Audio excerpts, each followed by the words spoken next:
नमः संस्कृताय मित्रों, कैसे हैं आप। विश्वास है कि आप लोग स्वस्थ होंगे, मस्त होंगे। मित्रों, आज हम लोग कारक प्रकरण के बारे में, इसमें षष्ठी और सप्तमी, एक ही वीडियो में हम लोग षष्ठी और सप्तमी विभक्ति पर आधारित PYQ अर्थात प्रीवियस ईयर क्वेश्चन देखने वाले हैं। मैं हूं मनोज पांडे, आप देख रहे हैं मंगलम मंत्रा चैनल। यह वीडियो उन विद्यार्थियों के लिए बहुत ही महत्वपूर्ण है जो UPTGT या LT या PGT की तैयारी कर रहे हैं, ठीक है, या LT GIC की तैयारी कर रहे हैं। उन बच्चों के लिए यह वीडियो बहुत ही इम्पॉर्टेंट होने वाला है, ठीक है। तो षष्ठी और सप्तमी विभक्ति, इसमें दोनों विभक्तियाँ इंक्लूड हैं और उससे संबंधित जो प्रश्न विगत वर्षों में आए हुए हैं उसके बारे में हम लोग अध्ययन करेंगे। और जो महत्वपूर्ण है, कौन से प्रश्न बहुत महत्वपूर्ण है और आने की प्रबल संभावना है, उसके बारे में भी अध्ययन करने वाले हैं। तो अगर यह वीडियो आपको अच्छा लगता हो तो इस चैनल को अगर सब्सक्राइब नहीं किए हैं, सब्सक्राइब कर लीजिए। और अगर लाइक नहीं किए हैं अभी तक तो लाइक करना ना भूलें। मित्रों, पहला प्रश्न है, निम्नलिखित में कौन सा वाक्य शुद्ध है। यह भी देखिए, 1999 में ये प्रश्न पूछा गया है TGT की परीक्षा में, ठीक है। पूछ रहा है निम्नलिखित में कौन सा वाक्य शुद्ध है, तो शुद्ध वाक्य पूछ रहा है। तो कवि कालिदास श्रेष्ठ है, यह शुद्ध है। या कवि नाम कालिदास श्रेष्ठ है, यह शुद्ध है। या कविभ्यः कालिदास श्रेष्ठ है, यह शुद्ध है। या कविभिः कालिदास श्रेष्ठ है, यह शुद्ध है। अर्थात केवल A शुद्ध है, केवल B शुद्ध है, या केवल C शुद्ध है, या A और B दोनों शुद्ध है। तो यहाँ कह रहा है कवि कालिदास श्रेष्ठ है, कवियों में कालिदास श्रेष्ठ हैं या सबसे बड़े हैं, ठीक है। तो एक सूत्र आप लोगों ने पढ़ा होगा, यतश्च निर्धारणम, ठीक है। यह कहता है यदि किसी वस्तु का अपने समुदाय की अन्य वस्तुओं से किसी विशेषण द्वारा कोई विशेष निर्देश दिया जाता है, अर्थात विशिष्टता दिखाई जाती है या सर्वोच्चता दिखाई जाती है, तो वह समुदायवाचक शब्द सप्तमी अथवा षष्ठी में रखा जाता है। ये जान लीजिए, षष्ठी अथवा सप्तमी में रखा जाता है। तो आपका कवीस में क्या है, सप्तमी है। कवीस में क्या है, सप्तमी है। और कवि नाम में क्या है, षष्ठी है। तो आपका ये दोनों अर्थात A और B दोनों सही हो जाएंगे, ठीक है। A भी सही हो जाएगा और B भी सही हो जाएगा, अर्थात A और B दोनों सही हो जाएंगे, ठीक है। D ऑप्शन आपका एकदम राइट आंसर हो जाएगा, ठीक। नेक्स्ट है, निम्नलिखित में शुद्ध है। यह भी देखिए 1999 में ये प्रश्न पूछा गया प्रश्न है, ठीक है। क्या कह रहा है, निम्नलिखित में शुद्ध है मात्रे अस्मृत, ठीक है। मातुः अस्मृत, मातर् स्मृत और मात्रा अस्मृत। तो इसमें मात्रा तो हो नहीं पाएगा, मातर भी नहीं हो पाएगा, ठीक है। अच्छा, एक सूत्र है, अधिगर्था नाम एषाम कर्मणि, षष्ठी जो करता है, ठीक है। तो मात्रे भी नहीं हो पाएगा, क्या हो जाएगा, मातुः अस्मृति, यह शुद्ध है, ठीक है। यही आपका शुद्ध वाक्य है। B ऑप्शन आपका सही हो जाएगा, ठीक है। B ऑप्शन सही हो जाएगा। नेक्स्ट है, व्याघ्र चर्मण द्वीपिनम हंति। वाक्य में चर्मण है, चर्मण क्या है यह भी देखिए। यह जो प्रश्न है यह भी TGT की परीक्षा में 2004 में प्रश्न पूछा गया है कि चर्मण है, चर्मण क्या है। यहाँ देखिए, व्याघ्र बाघ, व्याघ्र में बाघ, चर्मण चर्म के लिए अर्थात चमड़ी के लिए, द्वीपिनम अर्थात हाथी को हंत मन मारता है। जो बाघ है वो निमित्त मात्र क्या होता है, किसके लिए मारता है, हाथी को किसके लिए मारता है, चमड़ी के लिए मारता है। तो चर्मण में तृतीया विभक्ति हुआ है या द्वितीय विभक्ति हुआ या सप्तमी विभक्ति हुआ या पंचमी विभक्ति हुआ है। तो क्या सही हो जाएगा, C ऑप्शन आपका सही हो जाएगा। तीसरे का C ऑप्शन सही हो जाएगा, ठीक है। कौन सा ऑप्शन, C ऑप्शन आपका राइट आंसर हो जाएगा, ठीक है। निमित्तात कर्मयोगी, निमित्तात कर्मयोगी, कौन सा सूत्र लगा है, निमित्तात कर्मयोगी, ठीक है। यह क्या करता है, निमित्तात कर्मयोगी, यह एक वार्तिक है, ठीक है। यह सप्तमी विभक्ति करता है। यह कहता है जिस निमित्त से अर्थात जिस फल की प्राप्ति के लिए कोई क्रिया की जाती है वह निमित्त या फल यदि उस क्रिया के कर्म से युक्त अथवा समवेत हो तो उसमें हम सप्तमी विभक्ति लगाते हैं, ठीक है। तो यहाँ जो बाघ है, क्या है, बाघ है, वो चमड़ी निमित्त है, चमड़ी लेना है उसको, ठीक है। उसके लिए हाथी को मारता है, ठीक है, कौन, बाघ, ठीक है। तो इसमें सप्तमी लग जाएगी।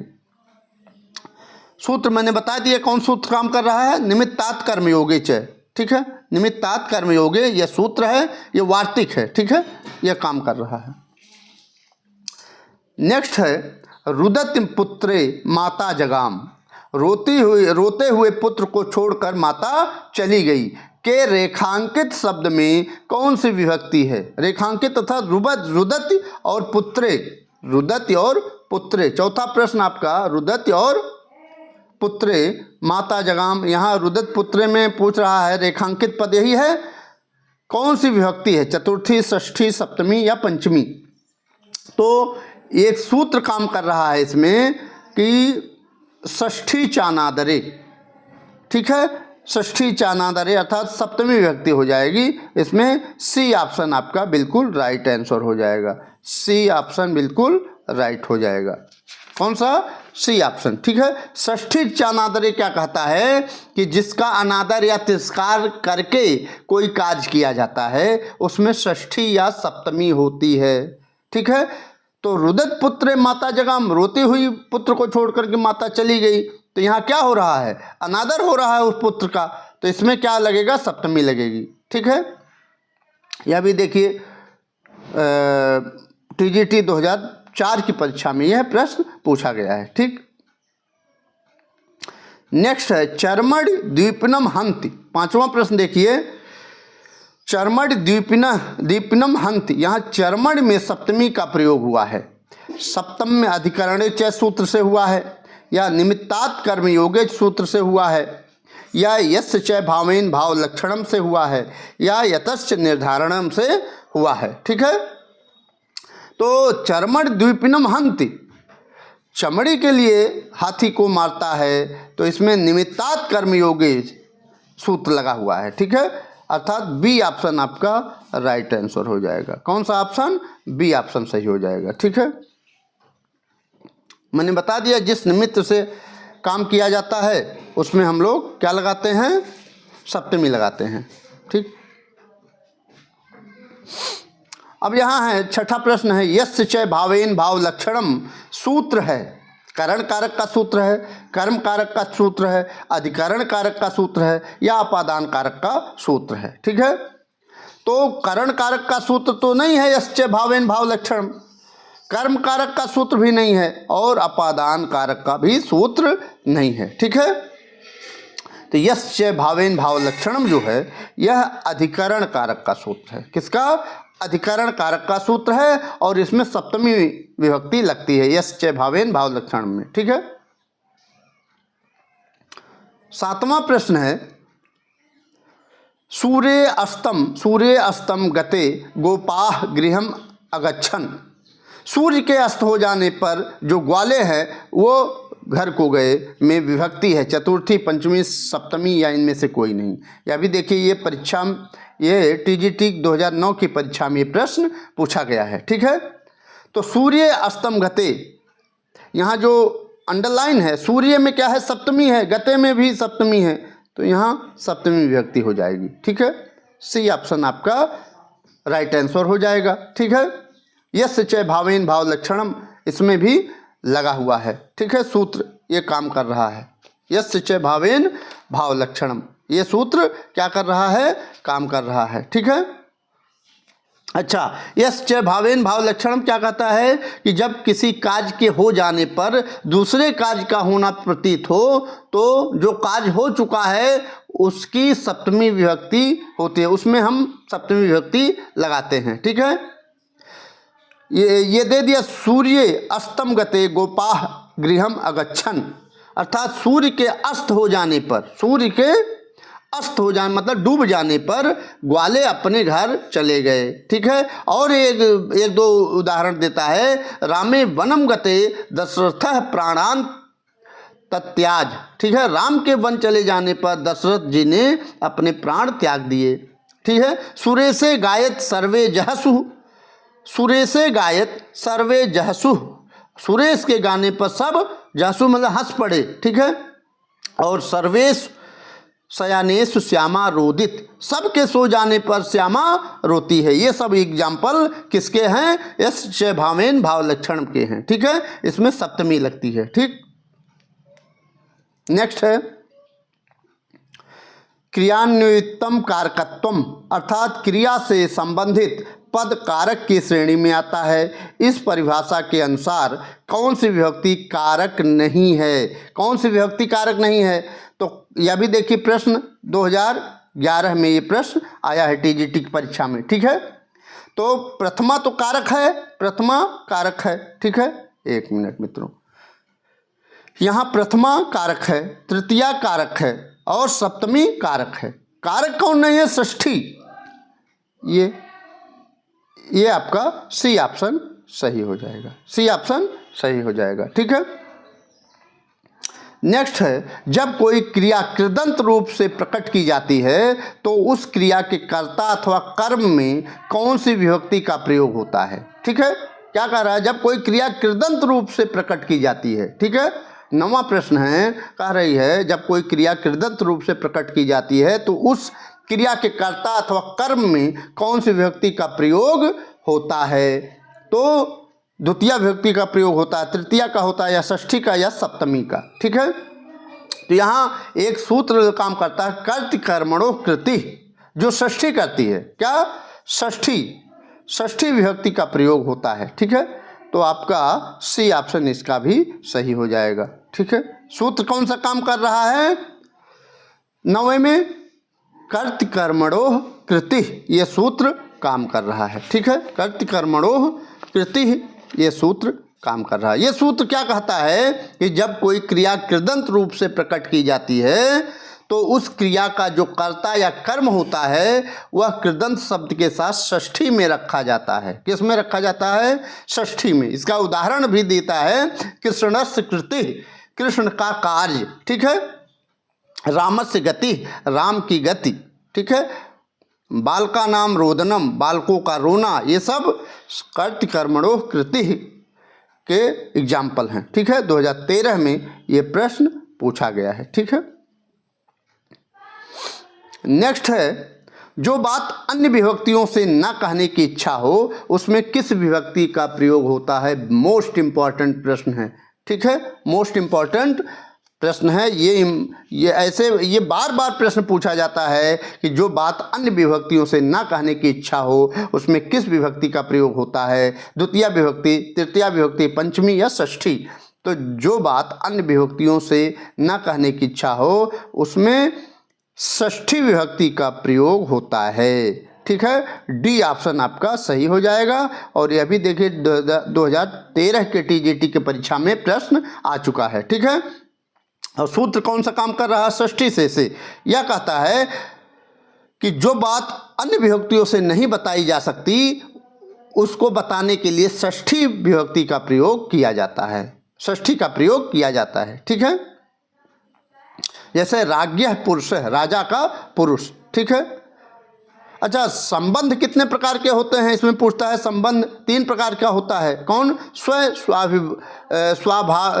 स्वाभिभाव संबंध, और दूसरा जन्य जनभाव संबंध। पहला क्या है? पहला बताइए। जन्य जनक भाव संबंध दूसरा है, और तीसरा क्या है? यह कार्य कारण भाव संबंध। ठीक है, यह संबंध 3 प्रकार का होता है। ठीक है, इसका फिलहाल डी ऑप्शन सही हो जाएगा।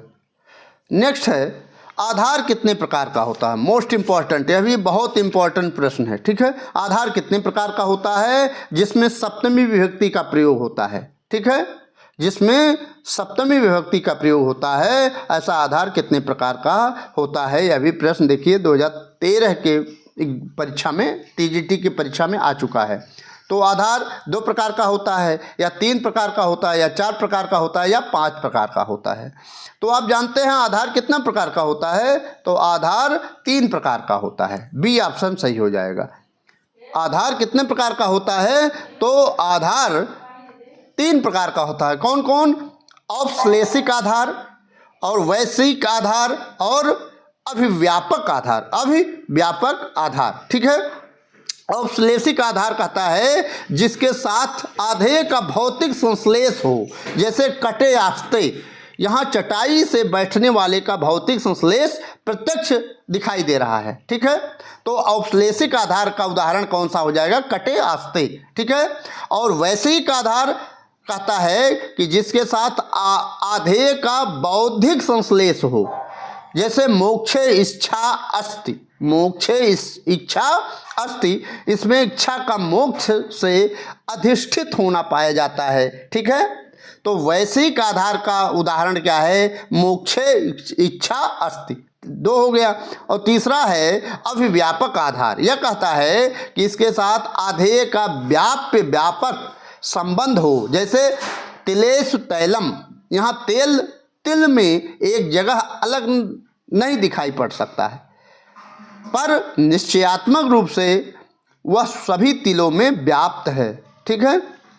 इसमें तनिक भी संदेह नहीं है, ठीक है। ये जो तीनों हैं आधार अधिकरण कहलाते हैं, ठीक है, जिसमें सप्तमी का विधान होता है, ठीक है। और मैंने बता दिया औपश्लेषिक का उदाहरण क्या है, कटे आस्ते। यह भी पूछता है कटे आस्ते किसका उदाहरण है, तो औपश्लेषिक आधार का उदाहरण है। मोक्षे इच्छा अस्ति किसका उदाहरण है? वैश्विक आधार का उदाहरण है। और तिलेष तेलम किसका एग्जाम्पल है, उदाहरण है? अभिव्यापक आधार का उदाहरण है। इसको आप ध्यान दीजिए। एक चीज और पूछा जाता है, दूर एवं अंतिक अर्थ वाले शब्दों में कौन सी विभक्ति होती है? तो दूर एवं अंतिक अर्थ वाले शब्दों में सप्तमी विभक्ति का प्रयोग किया जाता है, जैसे ग्रामस्य दूरे अंतिके वा, गांव से दूर या समीप, ठीक है। तो फिलहाल आधार कितने प्रकार का होता है? आधार 3 प्रकार का होता है, ठीक है, मैंने आपको बता दिया। नेक्स्ट है कवि नाम कवीषु व कालिदास श्रेष्ठ है, किस सूत्र से बनता है? अयुक्त कुशलाभ्याम चा सेवायाम, या यतश्च निर्धारणम, या षष्ठी चानादरे, या यस्य च भावेन भावलक्षणम। 12वें का प्रश्न है, यतश्च निर्धारणम इसमें काम कर रहा है, यतश्च निर्धारणम, अर्थात बी ऑप्शन इसका सही हो जाएगा। कौन सा ऑप्शन सही हो जाएगा? बी ऑप्शन आपका सही हो जाएगा, यतश्च निर्धारणम, ठीक है, बी ऑप्शन सही हो जाएगा। और यह भी देखिए टीजीटी के 2016 की परीक्षाओं में ये पूछा गया है। कब पूछा गया है? 16 की परीक्षाओं में। अच्छा, यतश्च निर्धारणम क्या कहता है कि यदि किसी वस्तु का अपने समुदाय की अन्य वस्तुओं से किसी विशेषण द्वारा कोई विशेष निर्देश दिया जाता है तो वह समुदायवाचक शब्द सप्तमी अथवा षष्ठी में रखा जाता है, ठीक है। कवि नाम कवीषु व कालिदास श्रेष्ठ है, कवियों में कालिदास श्रेष्ठ है, कवि नाम, ठीक है, कालिदास श्रेष्ठ है, कवियों में कालिदास श्रेष्ठ है। और एग्जाम्पल इसके यतश्च निर्धारण में कौन से आ सकते हैं? तो गोसु कृष्णा बहुक्षीरा, यह भी आ सकता है कि गायों में काली गाय बहुत दूध देने वाली है, ठीक है। या गवाम कृष्णा बहुक्षीरा, या छात्रेश मैत्रः पटु, या छात्राणाम मैत्रः पटु, ये सब एग्जाम्पल किसके हैं? यतश्च निर्धारणम के हैं, ठीक है। फिलहाल बी ऑप्शन इसका सही हो जाएगा। अब देखिए यहाँ फिर पूछ लिया कटे आस्ते में कटे कैसा आधार है। मैंने आपको बताया इसके पहले वाले में, ठीक है, अच्छी तरह से उसका मैंने आपको बताया कि आधार कितने प्रकार का होता है। आधार 3 प्रकार का होता है, उसमें आपको मैंने इसका एग्जाम्पल अच्छी तरह से बताया था और उसके बारे में भी बताया था, ठीक है। तो यहाँ देखिए कटे आस्ते जो कह रहा है, कटे आस्ते में कटे कैसा आधार है? कटे कैसा आधार है? तो कटे जो है क्या वैश्विक आधार है, या अभिव्यापक आधार है, या औपश्लेषिक आधार है, या अव्यापक आधार है? तो अव्यापक तो कोई आधार होता नहीं है, अव्यापक कोई आधार होता नहीं है, तो ये कट जाएगा। ठीक है। और ये आधार 3 प्रकार के होते हैं। पहला है औपश्लेषिक, दूसरा है वैशेषिक और तीसरा है अभिव्यापक। ठीक है। ये आपके क्रम हो जाएंगे। ठीक है। पहला औपश्लेषिक, दूसरा वैशेषिक और तीसरा अभिव्यापक। ठीक है। तो कटे आस्ते जो है ये किसके उदाहरण हैं? औपश्लेषिक के उदाहरण हैं। ठीक है। तो सी ऑप्शन आपका सही हो जाएगा। 13वें का सी ऑप्शन सही हो जाएगा, औपश्लेषिक आधार है। ठीक है। ये आपका सी ऑप्शन सही हो जाएगा। ठीक है। और अगर वैशेषिक का पूछता यहाँ दे करके कि मोक्षे इच्छा अस्ति में कौन सा आधार है, तो क्या लगाते हैं? वैशेषिक आधार। ठीक है। तलेस्तोइलम में कौन सा आधार है? अभिव्यापक आधार। ठीक है। ऐसे आप लगाते हैं और उसको सही हो जाता है। ये देखिए टीजीटी 2016 की परीक्षा में ये पूछा गया है। ठीक है। नेक्स्ट है कृत्य के साथ विभक्ति प्रयोग होती है। कृत्य के साथ विभक्ति प्रयोग होती है, तृतीया प्रयोग होती है, या चतुर्थी या पंचमी या षष्ठी। 1999 में ये प्रश्न पूछा गया है। ठीक है। कृत्य के साथ षष्ठी विभक्ति, षष्ठी प्रयोग होती है। ठीक है। ये आपका डी ऑप्शन बिल्कुल राइट आंसर हो जाएगा। ठीक। तो मित्रों आज इतना ही। आपको यह वीडियो कैसी लगी ज़रूर बताइएगा। मिलते हैं अगले टॉपिक को लेकर के अगली वीडियो में। अगर यह वीडियो आपको पसंद आया हो तो लाइक और सब्सक्राइब जरूर कर दीजिएगा मित्रों। ठीक है। मिलते हैं अगली वीडियो में, तब तक के लिए नमः संस्कृताय, वंदे मातरम।